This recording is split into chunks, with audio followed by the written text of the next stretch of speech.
أشهد أن لا إله إلا الله وحده لا شريك له وأشهد أن محمدا عبده ورسوله أما بعد فأعوذ بالله من الشيطان الرجيم بسم الله الرحمن الرحيم الحمد لله رب العالمين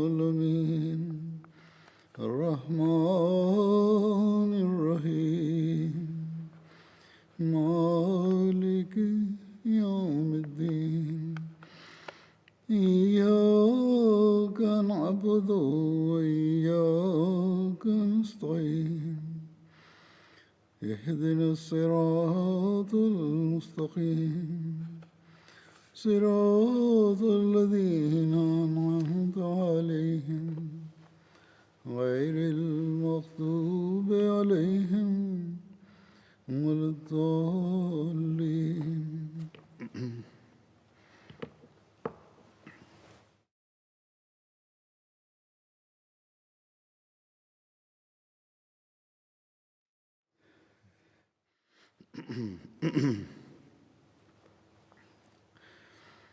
گزشتہ خطبے میں حضرت عثمان رضی اللہ عنہ کی شہادت اور باغیوں کا ذکر ہوا تھا، اور اس بارے میں کیا حضرت علی کی کوششیں تھیں، یا اب جو آگے حضرت علی کے واقعات آئیں گے اس بارے میں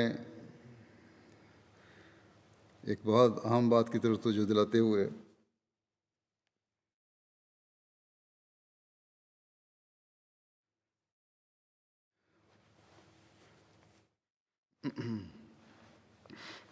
حضرت مسلم موعود رضی اللہ عنہ فرماتے ہیں کہ چونکہ تم لوگ بھی صحابہ کے مشابہ ہو، اس لیے میں چاہتا ہوں کہ تاریخ سے بیان کروں کہ کس طرح مسلمان تباہ ہوئے اور کون سے اسباب ان کی ہلاکت کا باعث بنے۔ بس تم ہوشیار ہو جاؤ، اور جو لوگ تم میں نئے آئیں ان کے لیے تعلیم کا بندوبست کرو، یعنی تربیت صحیح ہونی چاہیے، ان کی تعلیم ہونی چاہیے دینی۔ حضرت عثمان کے وقت جو فتنہ اٹھا تھا وہ صحابہ سے نہیں اٹھا تھا۔ جو لوگ یہ کہتے ہیں کہ صحابہ نے اٹھایا تھا ان کو دھوکہ لگا ہے۔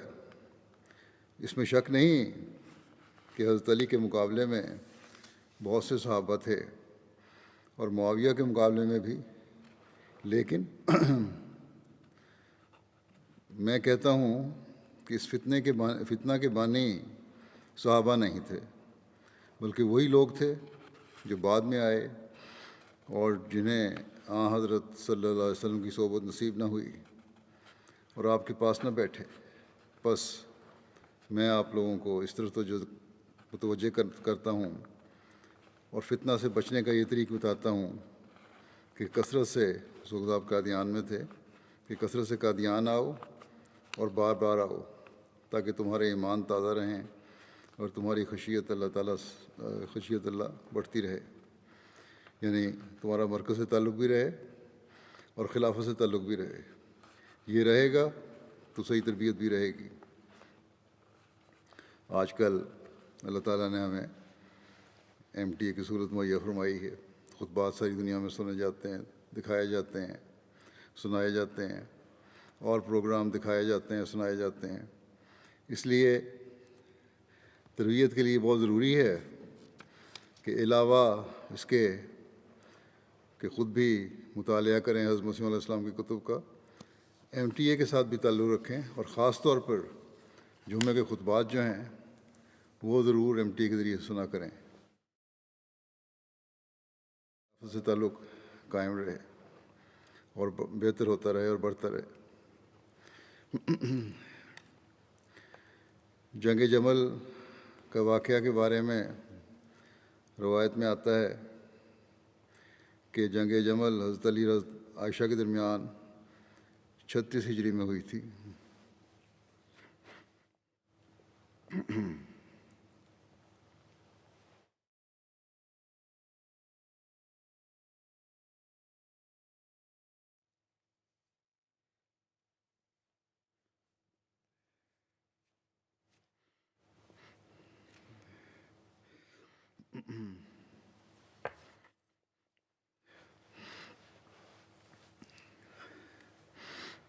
حضرت عائشہ کے ساتھ حضرت طلحہ اور حضرت زبیر بھی تھے۔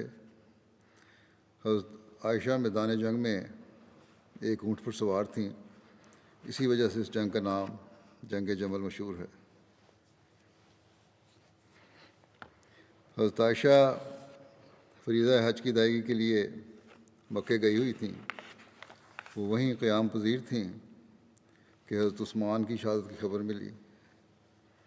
جب عمرہ کی ادائیگی کے بعد مدینہ کی طرف روانہ ہوئیں تو راستے میں مقام صرف پر عبید بن ابو سلمہ نے اطلاع دی کہ حضرت عثمان کو شہید کر دیا گیا ہے اور حضرت علی خلیفہ منتخب ہو گئے ہیں اور مدینہ منورہ میں ہنگامہ برپا ہے۔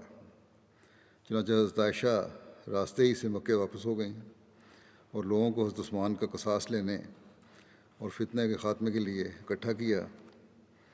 حضرت عائشہ، حضرت طلحہ اور حضرت زبیر بن عوام کی سرکردگی میں وہاں سے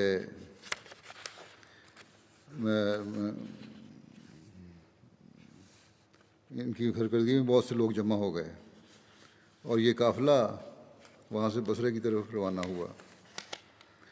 حضرت علی نے بھی بصرے کا رخ کیا، یہ دیکھ کر کہ یہ قافلہ تو جا رہا ہے۔ بصرہ پہنچ کر حضرت عائشہ نے اہل شہر کو اپنے ساتھ شامل ہونے کی دعوت دی۔ اہل شہر کی ایک بڑی تعداد حضرت عائشہ کے ساتھ شامل ہو گئی، لیکن ایک جماعت نے حضرت علی کے مقرر کردہ بصرے کے عامل عثمان بن حنیف کے ہاتھ پر بیعت کر لی۔ اس دوران دونوں جماعتوں میں جھڑپیں بھی ہوئیں۔ حضرت علی نے حضرت عائشہ کے لشکر کے قریب پڑاؤ کیا، یہ بھی پہنچ گیا حضرت علی کا لشکر، انہوں نے قریب پڑاؤ کیا۔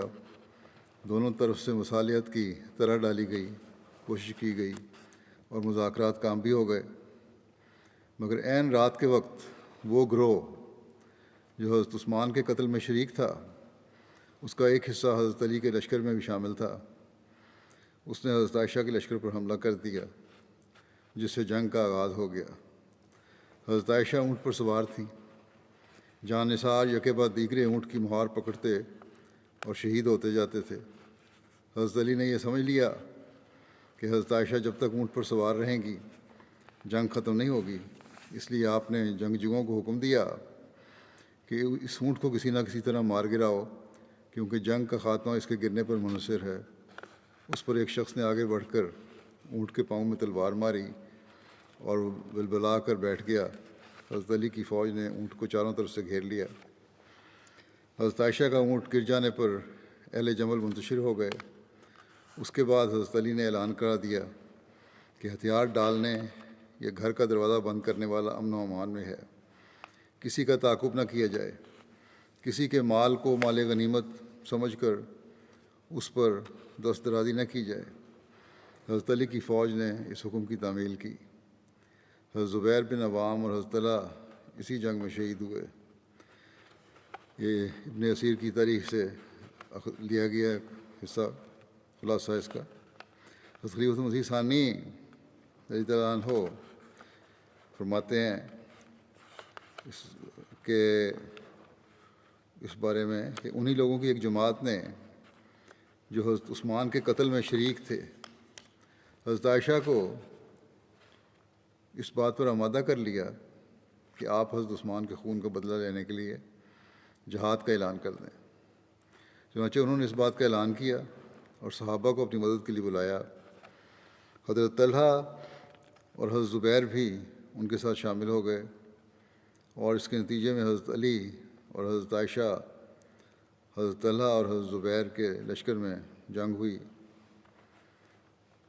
یعنی حضرت طلحہ اور حضرت زبیر تو حضرت عائشہ کے لشکر میں تھے، جو مین لشکر تھا حضرت علی کا اور حضرت عائشہ کا، ان کی جنگ ہوئی جسے جنگ جمل کہا جاتا ہے۔ اس جنگ کے شروع میں ہی حضرت زبیر حضرت علی کی زبان سے رسول کریم صلی اللہ علیہ وسلم کی پیشگوئی سن کر علیحدہ ہو گئے، اور انہوں نے قسم کھائی کہ وہ حضرت علی سے جنگ نہیں کریں گے، اور اس بات کا اقرار کیا کہ اپنے اجتہاد میں انہوں نے غلطی کی۔ دوسری طرف حضرت طلحہ نے بھی اپنی وفات سے پہلے حضرت علی کی بیعت کا اقرار کر لیا تھا، اس سے پہلے بھی اس کا ذکر ہو چکا ہے گزشتہ خطبے میں، کیونکہ روایات میں آتا ہے کہ وہ زخموں کی شدت سے تڑپ رہے تھے کہ ایک شخص ان کے پاس سے گزرا۔ انہوں نے پوچھا تم کس گروہ میں سے ہو؟ اس نے کہا حضرت علی کے گروہ میں سے۔ اس پر انہوں نے اپنا ہاتھ اس کے ہاتھ میں دے کر کہا کہ تیرا ہاتھ علی کا ہاتھ ہے، اور میں تیرے ہاتھ پر حضرت علی کی دوبارہ بیعت کرتا ہوں۔ غرض باقی صحابہ کے اختلاف کا تو جنگ جمل کے وقت ہی فیصلہ ہو گیا، مگر حضرت معاویہ کا اختلاف باقی رہا یہاں تک کہ جنگ صفین ہوئی۔ مسلم ثانی مزید فرماتے ہیں کہ حضرت عثمان کے قاتلوں کے گروہ مختلف جہات میں پھیل گئے تھے اور اپنے آپ کو الزام سے بچانے کے لیے دوسروں پر الزام لگاتے تھے۔ جب ان کو معلوم ہوا کہ حضرت علی نے مسلمانوں سے بیعت لے لی ہے تو ان کو آپ پر الزام لگانے کا عمدہ موقع مل گیا، اور یہ بات درست بھی تھی کہ آپ کے ارد گرد حضرت عثمان کے قاتلوں میں سے کچھ لوگ جمع ہو گئے تھے، اس لیے ان کو الزام لگانے کا عمدہ موقع حاصل تھا۔ چنانچہ ان میں سے جو جماعت مکے کی طرف گئی تھی اس نے حضرت عائشہ کو اس بات پر آمادہ کر لیا کہ وہ حضرت عثمان کے خون کا بدلہ لینے کے لیے جہاد کا اعلان کریں۔ چنانچہ انہوں نے اس بات کا اعلان کیا اور صحابہ کو اپنی مدد کے لیے طلب کیا۔ حضرت طلحہ اور زبیر نے حضرت علی کی بیعت اس شرط پر کر لی تھی کہ وہ حضرت عثمان کے قاتلوں سے جلد بدلہ لیں گے۔ انہوں نے جلدی کے جو معنی سمجھے تھے وہ حضرت علی کے نزدیک خلاف مصلحت تھی۔ ان کا خیال تھا، حضرت علی کا خیال تھا کہ تمام صوبوں کا انتظام ہو جائے پھر قاتلوں کو سزا دینے کی طرف توجہ کی جائے، کیونکہ اول مقدم اسلام کی حفاظت ہے۔ قاتلوں کے معاملے میں دیر ہونے سے کوئی حرج نہیں ہوتا۔ اسی طرح قاتلوں کے تعین میں بھی اختلاف تھا۔ جو لوگ نہایت افسردہ شکل بنا کر سب سے پہلے حضرت علی کے پاس پہنچ گئے اور اسلام میں تفرقہ ہو جانے کا اندیشہ ظاہر کرتے تھے، ان کی نسبت حضرت علی کو بالطبع شبہ نہ ہوتا تھا کہ یہ لوگ فساد کے بانی ہیں۔ دوسری طرف دوسرے لوگ ان پر شبہ کرتے تھے۔ حضرت علی کو ان پر شبہ نہیں تھا، لیکن باقی کچھ لوگوں کو شبہ تھا۔ اس اختلاف کی وجہ سے طلحہ اور زبیر نے یہ سمجھا کہ حضرت علی اپنے عہد سے پھرتے ہیں، چونکہ انہوں نے ایک شرط پر بیعت کی تھی اور وہ شرط ان کے خیال میں حضرت علی نے پوری نہ کی تھی، اس لیے وہ شرعاً اپنے آپ کو بیعت سے آزاد خیال کرتے تھے۔ جب حضرت عائشہ کا اعلان ان کو پہنچا تو وہ بھی ان کے ساتھ جا ملے اور سب مل کر بصرہ کی طرف چلے گئے۔ بصرے میں گورنر نے لوگوں کو آپ کے ساتھ ملنے سے باز رکھا، لیکن جب لوگوں کو معلوم ہوا کہ طلحہ اور زبیر نے صرف اکراہ سے، مجبوری سے اور ایک شرط سے مقید کر کے حضرت علی کی بیعت کی ہے، تو اکثر لوگ آپ کے ساتھ شامل ہو گئے۔ جب حضرت علی کو اس لشکر کا علم ہوا تو آپ نے بھی ایک لشکر تیار کیا اور بصرہ کی طرف روانہ ہوئے۔ بصرہ پہنچ کر آپ نے ایک آدمی کو حضرت عائشہ اور طلحہ اور زبیر کی طرف بھیجا۔ وہ آدمی پہلے حضرت عائشہ کی خدمت میں حاضر ہوا اور دریافت کیا کہ آپ کا ارادہ کیا ہے۔ انہوں نے جواب دیا کہ ہمارا ارادہ صرف اصلاح ہے۔ اس کے بعد اس شخص نے طلحہ اور زبیر کو بھی بلوایا اور ان سے پوچھا کہ آپ بھی اسی لیے جنگ پر آمادہ ہوئے ہیں؟ انہوں نے کہا کہ ہاں، یعنی کہ اصلاح کی وجہ سے۔ اس شخص نے جواب دیا کہ اگر آپ کا منشا اصلاح ہے تو اس کا یہ طریق نہیں جو آپ نے اختیار کیا ہے، اس کا نتیجہ تو فساد ہے۔ اس وقت ملک کی ایسی حالت ہے کہ اگر ایک شخص کو آپ قتل کریں گے تو 1000 اس کی تائید میں کھڑے ہو جائیں گے اور ان کا مقابلہ کریں گے، تو اور بھی زیادہ لوگ ان کی مدد کے لیے کھڑے ہو جائیں گے۔ بس یہ تو اس سلسلہ چلتا جائے گا۔ بس اصلاح یہ ہے کہ پہلے ملک کو اتحاد کی رسی میں باندھا جائے، پھر شریروں کو سزا دی جائے، ورنہ اس بدامنی میں کسی کو سزا دینا ملک میں اور فتنہ ڈلوانا ہے۔ حکومت پہلے قائم ہو جائے تو سزا دے گی، پہلے حکومت قائم ہو جائے پھر سزا دے گی۔ یہ بات سن کر انہوں نے کہا کہ اگر حضرت علی کا یہی اندیہ ہے تو وہ آ جائیں، ہم ان کے ساتھ ملنے کو تیار ہیں۔ اس پر اس شخص نے حضرت علی کو اطلاع دی اور طرفین کے قائم مقام ایک دوسرے کو ملے اور فیصلہ ہو گیا کہ جنگ کرنا درست نہیں، صلح ہونی چاہیے۔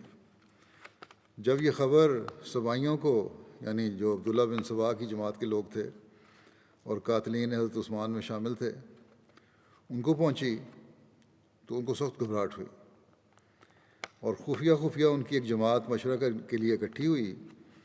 انہوں نے مشورے کے بعد فیصلہ کیا کہ مسلمانوں میں صلح ہو جانی ہمارے لیے سخت مضر ہوگی، کیونکہ اسی وقت تک ہم حضرت عثمان کے قتل کی سزا سے بچ سکتے ہیں جب تک کہ مسلمان آپس میں لڑتے رہیں۔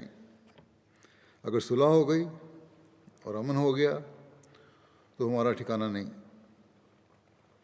کہیں بھی ہمارا ٹھکانہ نہیں ہوگا، اس لیے جس طرح ہو صلح نہ ہونے دو۔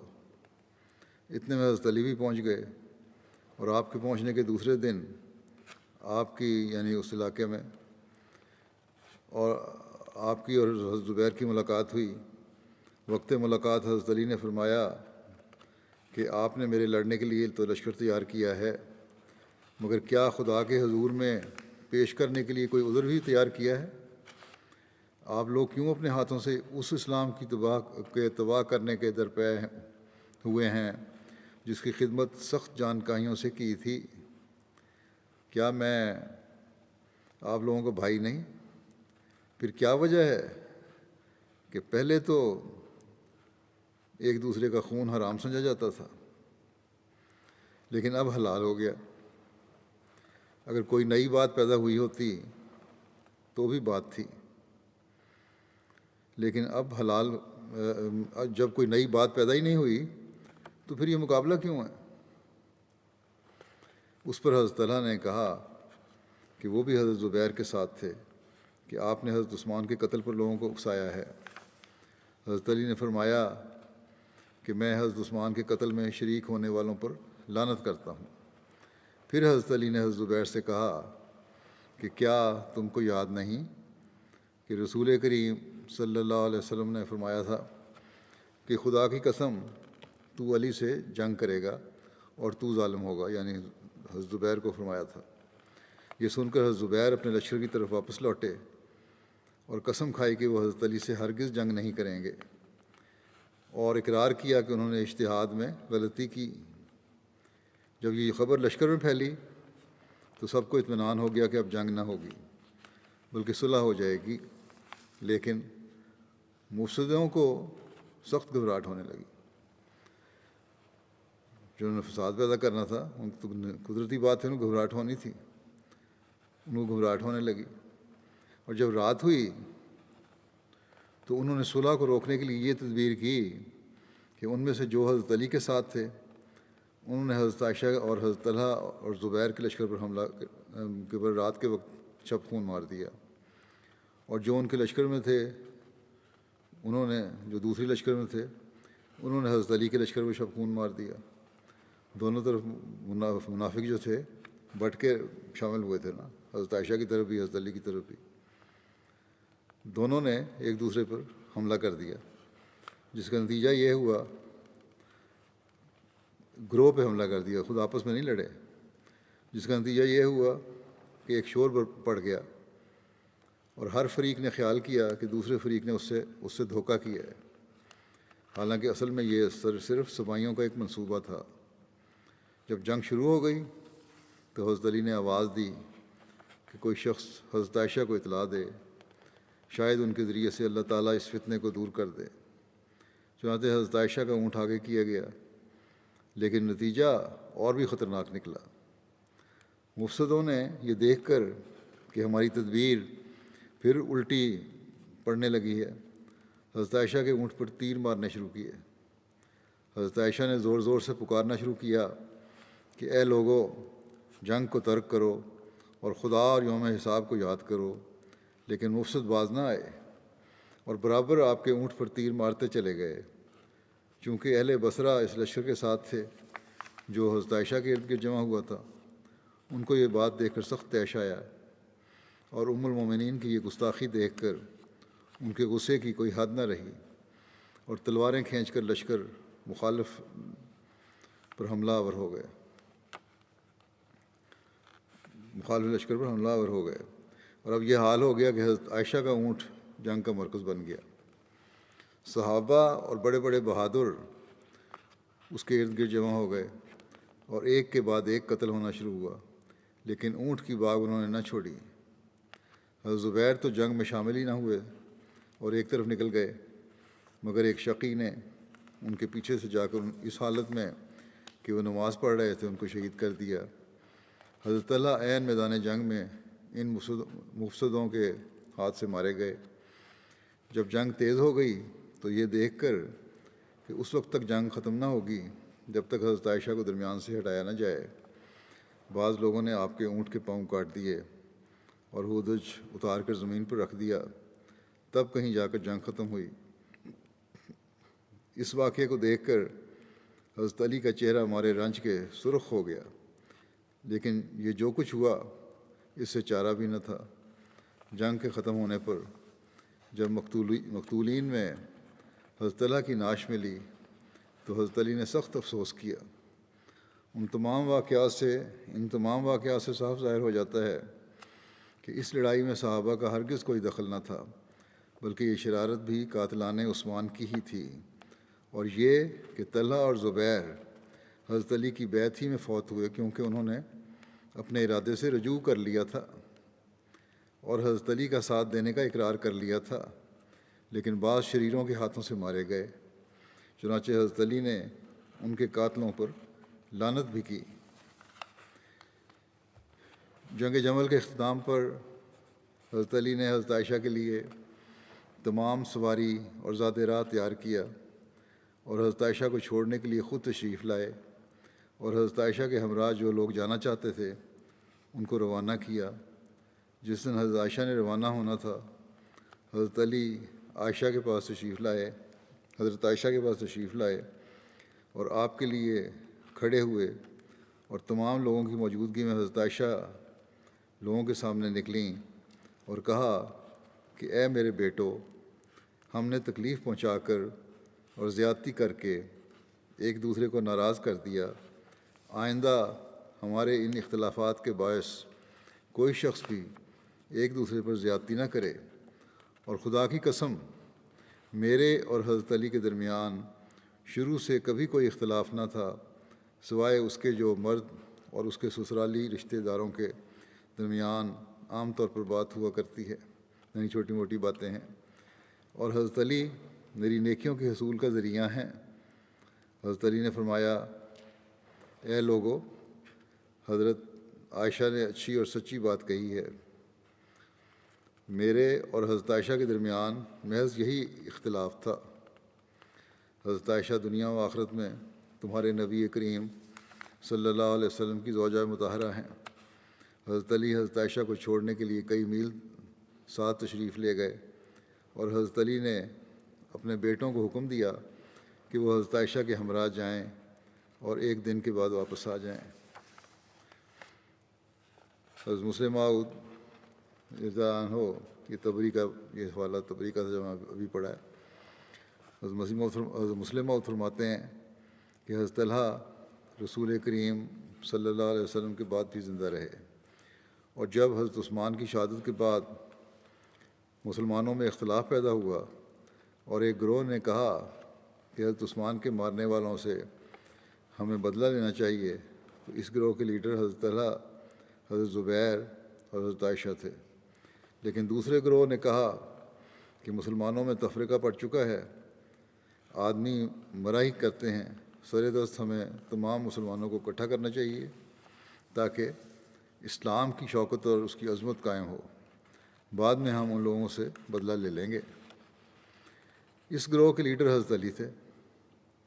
یہ اختلاف اتنا بڑھا کہ حضرت طلحہ، حضرت زبیر اور حضرت عائشہ نے الزام لگایا کہ علی ان لوگوں کو پناہ دینا چاہتے ہیں جنہوں نے حضرت عثمان کو شہید کیا ہے، اور حضرت علی نے الزام لگایا کہ ان لوگوں کو اپنی ذاتی غرضیں زیادہ مقدم ہیں، اسلام کا فائدہ ان کے مد نظر نہیں ہے، جو یہ کہتے ہیں کہ فوری بدلہ لیا جائے۔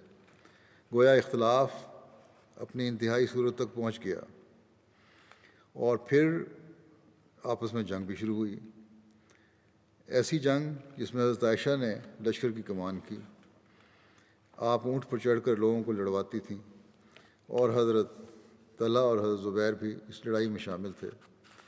جب دونوں فریق میں جنگ جاری تھی، ایک صحابی حضرت طلحہ کے پاس آئے اور ان سے کہا کہ طلحہ، تمہیں یاد ہے کہ فلاں موقع پر میں اور تم رسول کریم صلی اللہ علیہ وسلم کی مجلس میں بیٹھے ہوئے تھے کہ رسول کریم صلی اللہ علیہ وسلم نے فرمایا، طلحہ، ایک وقت ایسا آئے گا کہ تم اور لشکر میں ہوگے، اور علی اور لشکر میں ہوگا، اور علی حق پر ہوگا اور تم غلطی پر ہوگے۔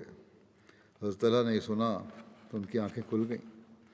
انہوں نے کہا، ہاں، مجھے یہ بات یاد آ گئی ہے، اور پھر اسی وقت لشکر سے نکل کر چلے گئے۔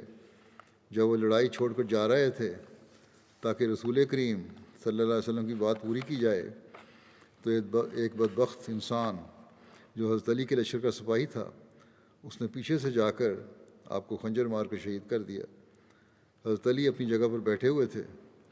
وہ اس خیال سے، یعنی جو قاتل تھا حضرت طلحہ کا، اس خیال سے کہ مجھے بہت بڑا انعام ملے گا، دوڑتا ہوا آیا اور اس نے کہا کہ اے امیر المومنین، آپ کو آپ کے دشمن کے مارے جانے کی خبر دیتا ہوں۔ حضرت علی نے کہا، کون دشمن؟ اس نے کہا، اے امیر المومنین، میں نے طلحہ کو مار دیا ہے۔ حضرت علی نے فرمایا، اے شخص، میں بھی تجھے رسول کریم صلی اللہ علیہ وسلم کی طرف سے بشارت دیتا ہوں کہ تو دوزخ میں ڈالا جائے گا، کیونکہ رسول کریم صلی اللہ علیہ وسلم نے ایک دفعہ فرمایا، جب کہ میں اور طلحہ بیٹھے ہوئے تھے، کہ اے طلحہ، تو ایک دفعہ حق و انصاف کی خاطر ذلت برداشت کرے گا اور تجھے ایک شخص مار ڈالے گا، مگر خدا اس کو جہنم میں ڈالے گا۔ جنگ صفین ہوئی تھی، اس کے واقعات میں لکھا ہے کہ یہ جنگ حضرت علی اور حضرت معاویہ کے درمیان ہوئی تھی اور 37 ہجری میں ہوئی تھی۔ صفین شام اور عراق کے درمیان ایک مقام ہے۔ حضرت علی کوفے سے فوج لے کر چلے، اور جب صفین پہنچے تو دیکھا کہ شامی لشکر امیر معاویہ کی سرکردگی میں یہاں پہلے سے پڑاؤ ڈالے ہوئے تھا، اور ان کی ایک جماعت دریائے فرات کے گھاٹ پر قابض تھی۔ حضرت علی نے یقین دلایا کہ ہم لڑنے نہیں آئے بلکہ امیر معاویہ سے تصفیہ کرنے آئے ہیں۔ تاہم امیر معاویہ تصفیہ پر رضامند نہ ہوئے۔ شامی لشکر نے حضرت علی کے لشکر کو دریائے فرات سے پانی لینے سے روک دیا۔ اس پر حضرت علی نے اپنی فوج کو حملہ کرنے کا حکم دیا۔ اس طرح حضرت علی کی فوج شامی فوج کو رسوا کرنے اور اپنے لیے دریا تک کا راستہ بنانے میں کامیاب ہو گئی۔ حضرت علی نے شامیوں کو فرات سے پانی لے جانے کی کھلی اجازت بھی دے دی۔ شامیوں نے تو حضرت علی کو منع کیا تھا، پانی لینے سے روک دیا تھا، لیکن آپ نے جب قبضہ کر لیا دریا پہ تو آپ نے ان کو پانی لینے سے نہیں روکا بلکہ اجازت دی۔ امیر معاویہ کا اصرار تھا کہ حضرت علی قاتلین عثمان کو ان کے حوالے کر دیں۔ ایک دفعہ جب لڑائی چھڑ جانے کا خطرہ پیدا ہوا تو دونوں طرف کے صلح پسندوں نے روک تھام کروا دی۔ جنگ کا آغاز صفر 37 ہجری میں شروع ہوا۔ جنگ سے قبل جھڑپیں ہوتی رہیں، لیکن دونوں فریق عام جنگ کے مہلک نتائج سے خائف ہونے کے باعث گریز کرتے رہے۔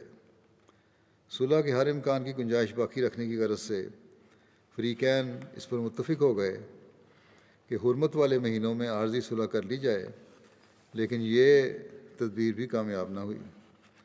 چنانچہ آغاز سفر میں دوبارہ جنگ کا باقاعدہ اعلان کر دیا گیا۔ جب لڑائی کچھ مدت تک بغیر حتمی فیصلے کے ہوتی رہی تو امیر معاویہ کی ہمت پست ہو گئی۔ اس خطرناک حالت میں حضرت عمر بن عاص نے انہیں مشورہ دیا کہ قرآن مجید کے نسخے نیزوں کے سروں پر بندھوائیں اور کہیں کہ اس کتاب کے مطابق فیصلہ ہونا چاہیے۔ چنانچہ ایسا ہی کیا گیا، جس کے نتیجے میں حضرت علی کے متبعین میں اختلاف پیدا ہو گیا۔ ایک بڑی تعداد نے یہ کہہ دیا کہ اللہ سے فیصلہ چاہنے کی استدعا مسترد نہیں کی جا سکتی۔ اس طرح حضرت علی نے ہراول دستے کو واپس بلا لیا اور لڑائی رک گئی۔ حضرت علی کی فوج کی اکثریت نے امیر معاویہ کی تجویز مان لی کہ دونوں فریق ایک حکم کا انتخاب کریں اور یہ دونوں حکم مل کر قرآن مجید کے ارشاد کے مطابق کسی فیصلے پر پہنچ جائیں۔ کتب تاریخ میں اس واقعے کو تحکیم کہا جاتا ہے۔ بہرحال شامیوں نے حضرت عمر بن عاص کو انتخاب کیا اور حضرت علی نے حضرت ابو موسیٰ اشعری کو نامزد کیا، اور اقرار نامے پر دستخط کے بعد فوجیں منتشر ہو گئیں۔ یہ ابن اسیر کی تاریخ میں کا حوالہ یہ۔ حضرت خلیفہ ثانی نے اس بارے میں اس طرح تعریف فرمایا ہے، بیان فرمایا ہے کہ اس جنگ میں حضرت معاویہ کے ساتھیوں نے یہ ہوشیاری کی کہ نیزوں پر قرآن اٹھا دیے اور کہا کہ جو کچھ قرآن فیصلہ کرے وہ ہمیں منظور ہے اور اس غرض کے لیے حکم مقرر ہونے چاہیے۔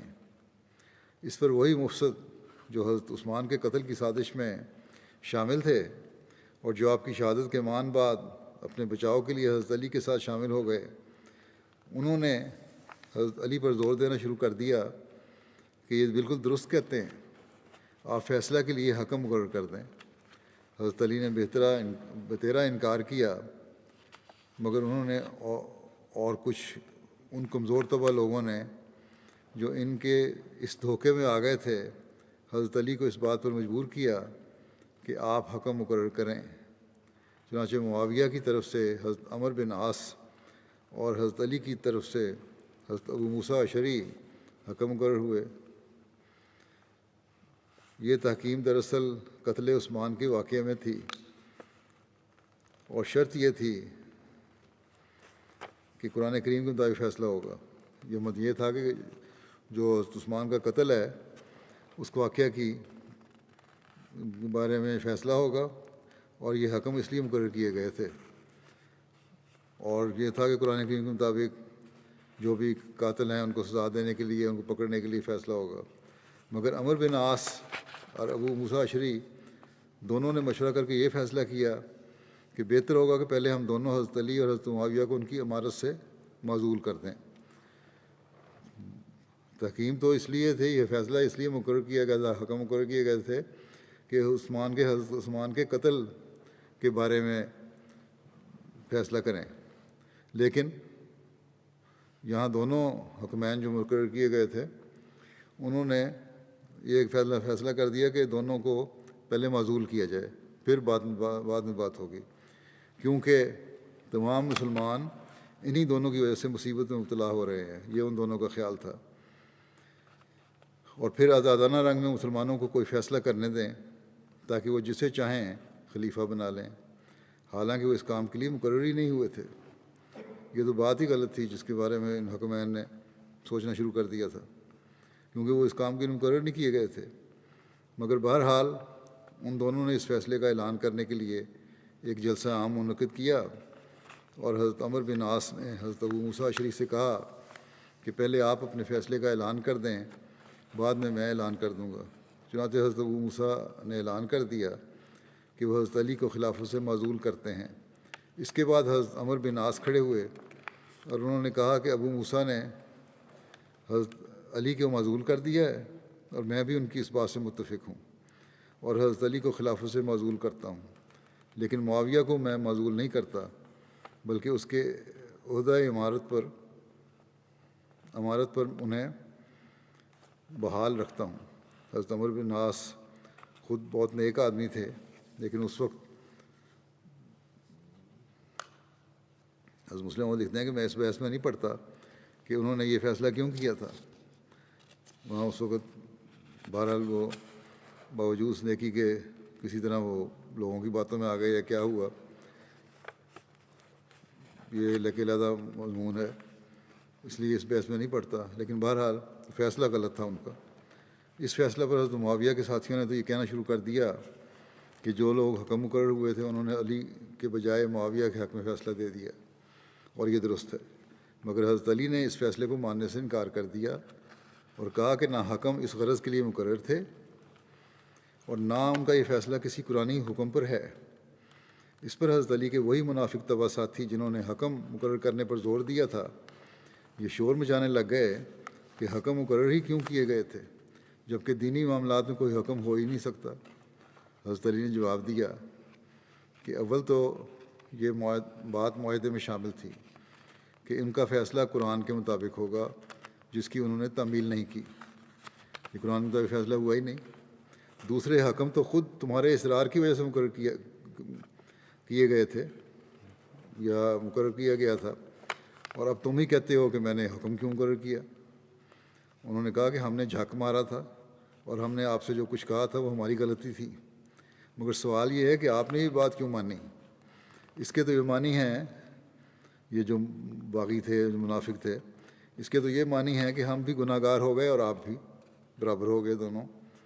ہم نے بھی غلطی کا ارتکاب کیا اور آپ نے بھی کیا. اب ہم نے تو اپنی غلطی سے توبہ کر لی ہے. مناسب یہ ہے کہ آپ بھی توبہ کریں اور اس امر کا اقرار کریں کہ آپ نے جو کچھ کیا ہے ناجائز کیا ہے. اس سے ان کی غرض یہ تھی کہ اگر حضرت علی نے انکار کیا تو وہ یہ کہہ کر آپ کی بیعت سے الگ ہو جائیں گے کہ انہوں نے چونکہ ایک خلاف اسلام فعل کیا ہے اس لیے ہم آپ کی بیعت میں نہیں رہ سکتے. اور اگر انہوں نے اپنی غلطی کا اعتراف کر لیا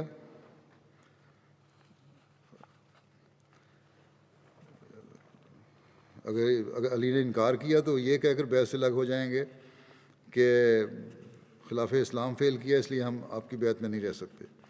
اور انہوں نے اپنی غلطی کا اعتراف کر لیا اور کہا کہ میں توبہ کرتا ہوں، تو بھی ان کی خلافت باطل ہو جائے گی، کیونکہ جو شخص اتنے بڑے گناہ کا ارتکاب کرے وہ خلیفہ کس طرح ہو سکتا ہے. حضرت علی نے جب یہ باتیں سنی تو کہا کہ میں نے کوئی غلطی نہیں کی. جس امر کے متعلق میں نے حکم مقرر کیا تھا اس میں کسی کو حکم مقرر کرنا شریعت اسلامیہ کی روح سے جائز ہے. باقی میں نے حکم مقرر کرتے وقت صاف طور پر یہ شرط رکھی تھی کہ وہ جو کچھ فیصلہ کریں گے اگر قرآن اور حدیث کے مطابق ہوگا تب میں اسے منظور کروں گا، ورنہ نہیں، میں اسے کسی صورت میں بھی منظور نہیں کروں گا. انہوں نے چونکہ اس شرط کو ملحوظ نہیں رکھا اور نہ جس غرض کے لیے انہیں مقرر کیا گیا تھا اس کے متعلق انہوں نے کوئی فیصلہ کیا ہے، اس لیے میرے لیے ان کا فیصلہ کوئی حجت نہیں. مگر انہوں نے حضرت علی کے اس عذر کو تسلیم نہ کیا اور بیعت سے علیحدہ ہو گئے اور خوارج کہلائے، اور انہوں نے یہ مذہب نکالا کہ واجب الاطاعت خلیفہ کوئی نہیں، کثرت مسلمین کے فیصلے کے مطابق عمل ہوا کرے گا، کیونکہ کسی ایک شخص کو امیر واجب الاطاعت ماننا لا حکم الا للہ کے خلاف ہے.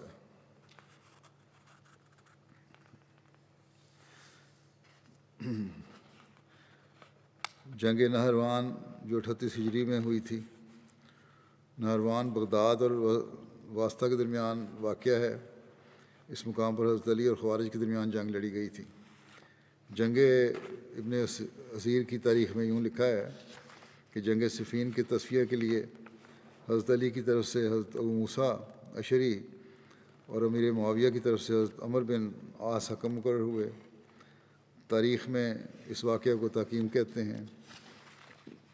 تحکیم کے معاملے میں حضرت علی سے ان کے لشکر کے ایک گروہ نے اختلاف کیا اور بغاوت کرتے ہوئے علیحدہ ہو کر خوارج کہلایا. ان خوارج نے تحکیم کو گناہ قرار دے کر حضرت علی سے توبہ کرنے اور خلافت سے معزولی کا مطالبہ کیا تو آپ نے صاف انکار کر دیا. حضرت علی امیر معاویہ کے کیوں انکار کیا یہ وضاحت پہلے آ چکی ہے. حضرت علی امیر معاویہ کے خلاف دوبارہ شام کی طرف پیش قدمی کی تیاری میں مصروف تھے کہ خوارج نے فسادی سرگرمیاں شروع کر دیں. انہوں نے عبداللہ بن وہب کو اپنا امام بنایا اور کوفہ سے نہروان کی طرف چلے گئے۔ خوارج نے بصرے میں بھی اپنا جتھا جمع کیا، جو بعد ازاں نہروان میں عبداللہ بن وہب کے لشکر سے جا ملا۔ رسول اللہ صلی اللہ علیہ وسلم نے کہ ایک صحابی عبداللہ بن خباب کو حضرت علی کی طرفداری پر قتل کر دیا، اور ان کی حاملہ بیوی کا پیٹ چاک کر کے نہایت بے دردی سے اسے بھی قتل کر دیا، اور قبیلہ طے کی 3 عورتوں کو بھی قتل کر دیا۔ حضرت علی تک جب یہ حالات پہنچے تو آپ نے تحقیق کے لیے حارث بن مرہ کو بھیجا۔ جب وہ ان کے پاس گئے، سفیر کے طور پر بھیجا، تو خوارج نے انہیں بھی قتل کر دیا۔ یہ حالات دیکھ کر حضرت علی نے شام جانے کا ارادہ ترک کیا، اور تقریباً 65,000 کا لشکر جو شام کے لیے تیار کیا تھا اسے لے کر خوارج کے مقابلہ کے لیے نکلے۔ جب آپ نہروان مقام پر پہنچے تو خوارج کو صلح کی دعوت دی، اور حضرت ابو ایوب انصاری کو جھنڈا دیا کہ جو اس کی پناہ میں آ جائے گا اس سے جنگ نہیں کی جائے گی۔ یہ اعلان سن کر خوارج جن کی تعداد 4,000 تھی، ان میں سے 100 حضرت علی کے ساتھ شامل ہو گئے، اور ایک بڑی تعداد کوفے کو لوٹ گئی۔ صرف 1,800 افراد عبداللہ بن وہب خارجی کی سرکردگی میں آگے بڑھے، اور حضرت علی کے 65,000 کے لشکر سے جنگ ہوئی، جس میں تمام خوارج مارے گئے۔ ایک روایت کے مطابق خوارج کی معمولی تعداد جو کہ 10 سے بھی کم تھی بچ سکی۔ حضرت علی کے لشکر میں سے 7 آدمی شہید ہوئے۔ حضرت عمرہ بنت عبد الرحمن نے بیان کیا کہ جب حضرت علی بصرہ کی طرف روانہ ہوئے تو الوداعی ملاقات کے لیے نبی کی کریم صلی اللہ علیہ وسلم کی زوجہ مطہرہ حضرت ام سلمہ کی خدمت میں آئے۔ انہوں نے فرمایا، آپ اللہ تعالیٰ کی حفظ و امان میں جائیں، یعنی حضرت علی کو کہا کہ آپ اللہ تعالیٰ کی حفظ و امان میں جائیں، خدا کی قسم یقیناً آپ حق پر ہیں اور حق آپ کے ساتھ ہے۔ رسول اللہ صلی اللہ علیہ وسلم نے ہمیں گھروں میں ٹھہرنے کا حکم دیا ہے، اس لیے اگر اللہ اور اس کے رسول کی نافرمانی کا ڈر نہ ہوتا تو میں آپ کے ہمراہ چلتی، لیکن اللہ کی قسم تاہم میں اپنے بیٹے عمر کو آپ کے ساتھ روانہ کرتی ہوں، جو میرے نزدیک سب سے افضل ہے، اور وہ مجھے میری جان سے بھی زیادہ عزیز ہے۔ ہمارا یہ ذکر ابھی چل رہا ہے، آئندہ بھی چلے گا انشاءاللہ اگلے ہفتے۔ آج بھی میں پاکستان اور الجزائر کے احمدیوں کی دعا کے لیے کہنا چاہتا ہوں۔ الجزائر کی تو ایک خوشخبری خبر ہے کہ گزشتہ دو دنوں میں 2 مختلف عدالتوں نے جھوٹے الزام میں ملوث بہت سارے احمدیوں کو بری کیا ہے۔ اللہ تعالیٰ ان منصف مزاج ججوں کو جزا دے، اور باقی انتظامیہ اور عدلیہ کو بھی انصاف سے کام لینے کی توفیق عطا فرمائے جو جھوٹے مقدمے احمدیوں پر قائم کر رہے ہیں۔ پاکستان کے بعض افسران اور منصف جو انصاف سے دور ہٹ رہے ہیں اور اپنے اختیارات کا ناجائز استعمال کر رہے ہیں، اللہ تعالیٰ انہیں بھی توفیق دے کہ اپنے دلوں کے بغض اور کینے کو نکال کر معاملے کو دیکھنے والے ہوں۔ جن لوگوں کی اصلاح اللہ تعالیٰ کے نزدیک مقدر نہیں، اللہ تعالیٰ ان کی پکڑ کے سامان جلد فرمائے، اور احمدیوں کے لیے پاکستان میں بھی امن و سکون کے سامان پیدا فرمائے۔ پاکستانی احمدی، پاکستان میں رہنے والے احمدی خاص طور پر نوافل اور دعاؤں پر زور دیں۔ ان دعاؤں میں رب کل شین خادموں کا رب فافظنی ونصرنی ورحمنی بھی پڑھیں بہت۔ اللہم انا نجعلک فی نورہم ونعوذ بک من شرورہم بھی بہت پڑھیں۔ استغفار کی طرف بھی توجہ دیں، درود کی طرف بھی توجہ دیں، آج کل بہت اس کی ضرورت ہے۔ نوافل بھی ادا کریں، جیسا کہ میں نے کہا اللہ تعالیٰ ان کو توفیق بھی دے اور جلد وہاں کے حالات بھی درست فرمائے۔ آج بھی میں نمازوں کے بعد کچھ جنازے پڑھاؤں گا، جن میں سے پہلا جنازہ ہے گرما ہندا عباس صاحبہ کا جو مکرم عباس بن عبدالقادر صاحب شہید خیرپور کی اہلیہ تھیں، 29 دسمبر کو 91 سال کی عمر میں بقضائے الہی وفات پا گئی۔ انا للہ و انا الیہ راجعون۔ ان کے والد ڈاکٹر محمد ابراہیم صاحب نے کنگ ایڈورڈ میڈیکل کالج میں پڑھائی کے دوران 1926 میں اپنے احمدی کلاس فیلو سے متاثر ہو کر اپنی اہلیہ کے ساتھ حضرت مسلم موعود کے ہاتھ پر بیعت کر کے احمدیت قبول کی تھی۔ مئی 1951 میں لاہور میں ان کی شادی ہوئی تھی حمدہ صاحبہ کی پروفیسر عباس بن عبدالقادر صاحب کے ساتھ، جو حضرت مسیح موعود علیہ السلام کے صحابی حضرت مولانا عبد الماجد صاحب کے پوتے تھے، اور حضرت سیدہ سارہ بیگم صاحبہ حضرت حرم حضرت خلیفۃ المسیح ثانی رضی اللہ عنہ کے بڑے بھائی پروفیسر عبدالقادر صاحب کے بیٹے تھے۔ 1974 میں ان کے شوہر پروفیسر عبدالقادر صاحب کو خیرپور میں شہید کر دیا گیا تھا، اور بڑے کمال صبر کے ساتھ انہوں نے کام لیا، کوئی بے صبری نہیں دکھائی، اور اللہ تعالیٰ کی رضا پہ راضی ہوئیں۔ آپ کے شوہر کی شہادت پر آپ کے غیرز جماعت خالہ زاد بھائی نے تعزیت کے خط میں لکھا کہ عباس بہت اچھے انسان تھے، کاش کہ ان کا انجام بھی راہ ہدایت پر ہوتا۔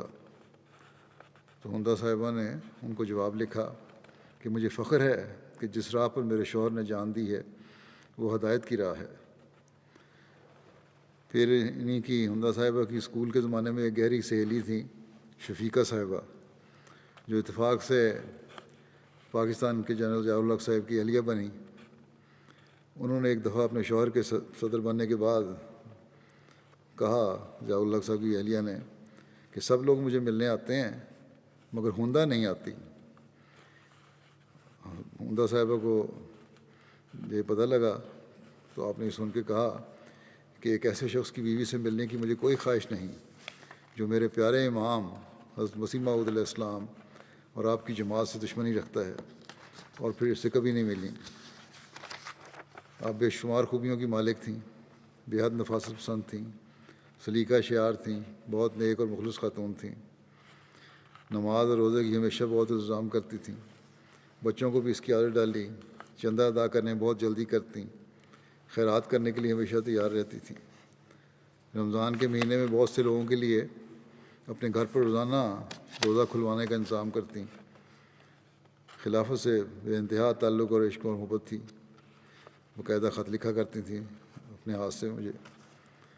حضرت مسیح موعود علیہ السلام کی کتب کا اکثر مطالعہ کرتیں اور سلسلہ کی دوسری کتب اور الفضل آخر وقت تک مطالعہ کرتی رہیں۔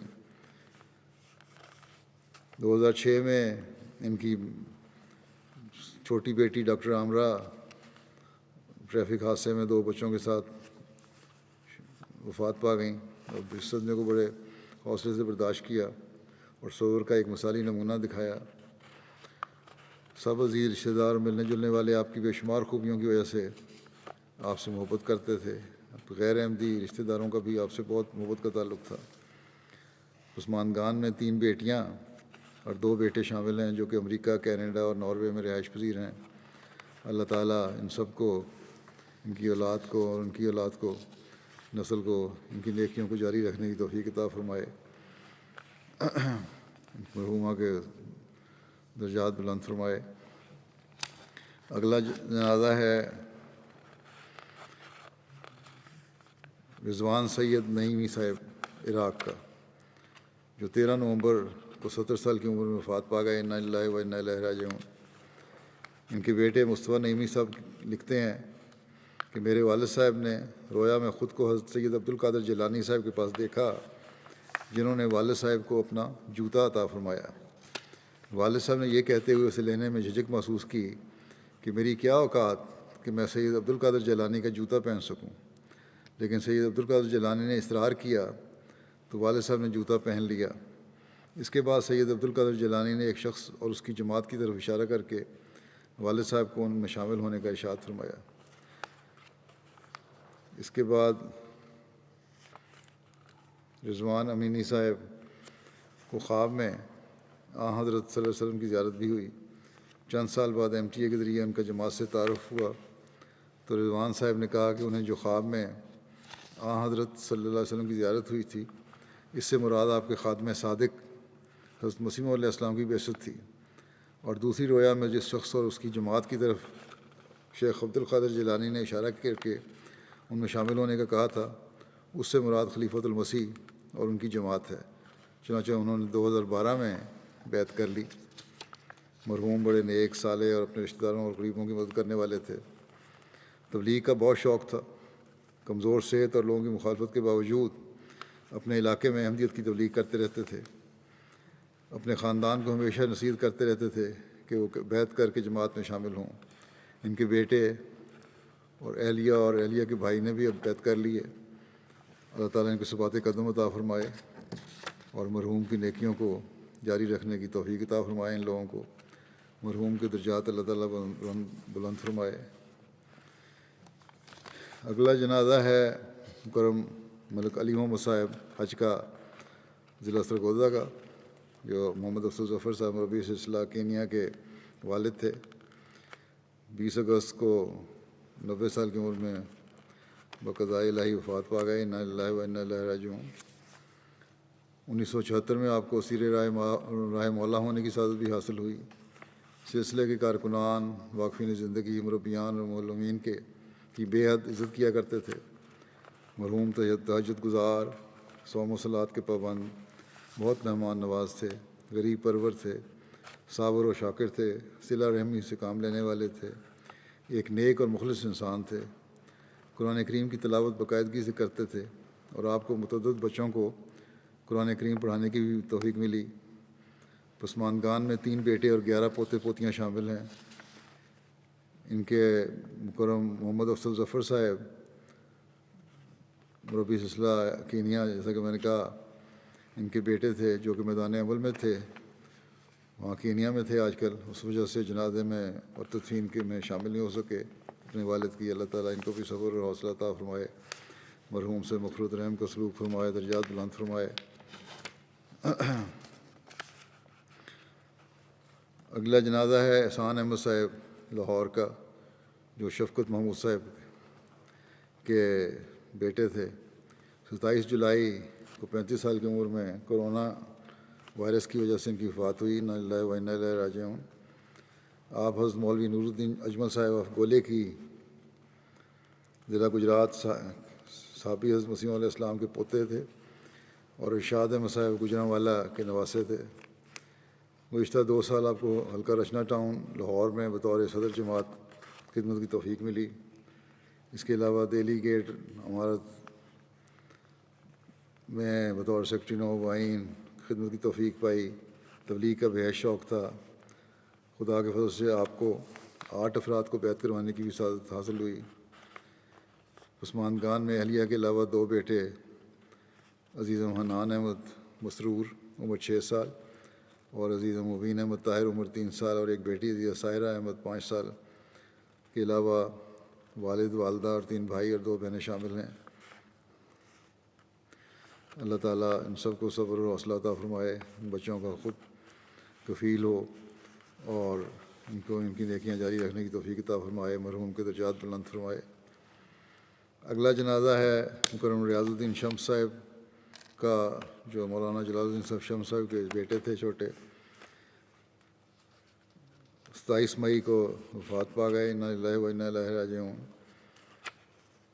مرحوم کے خاندان کا تعارف یہ ہے کہ حضرت مسیح علیہ السلام کے صحابہ حضرت میاں محمد صدیق صاحب کے پڑپوتے، حضرت میاں امام الدین صاحب شیخوانی کے پوتے، حضرت خواجہ عبید اللہ صاحب کے نواسے اور حضرت مولانا جلال الدین صاحب شمس کے بیٹے تھے۔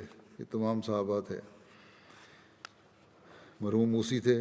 پسماندگان میں 2 بیٹیاں اور ایک بیٹا شامل ہیں۔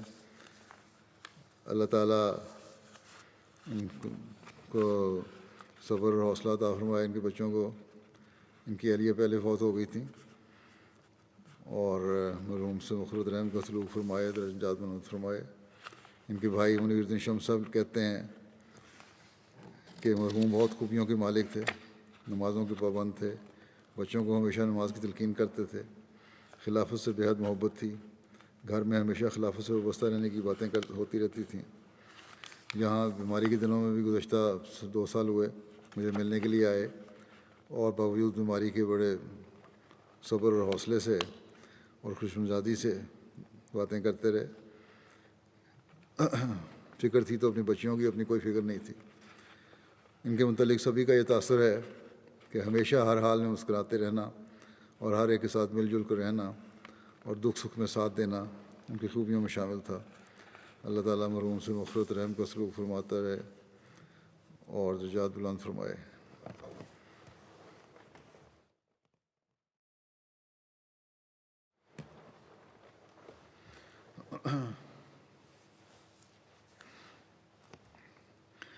الحمد